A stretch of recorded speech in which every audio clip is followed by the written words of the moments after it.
Hey guys, in this video I will show you how to make Instagram grid post in Canva. Alright, let's begin. Once you're on the home page of Canva, make sure you've created a file or canvas with the correct format. The format you'll need is 3240 x 1080 pixels, so ensure you have this custom size set up.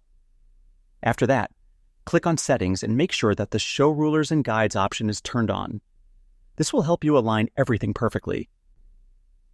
Now that's done, you can start designing your post. Add your images, text, and other design elements until you're satisfied with how your grid looks.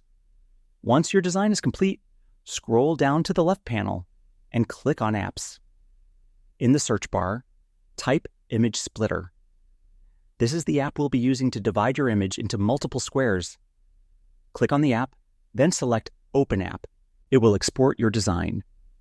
After your design is exported, you'll be taken to the Image Splitter interface. Here, you can select how many parts you want your image split into.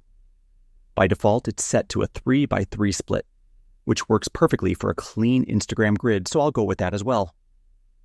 Once ready, click Split Image, and that's it. Canva will process your design and automatically split it into individual sections. Next, click on Add Images to New Pages, and Canva will add all your split images to separate pages. After the process is complete, you'll see all your images neatly divided. You can now delete the first large image since you no longer need it.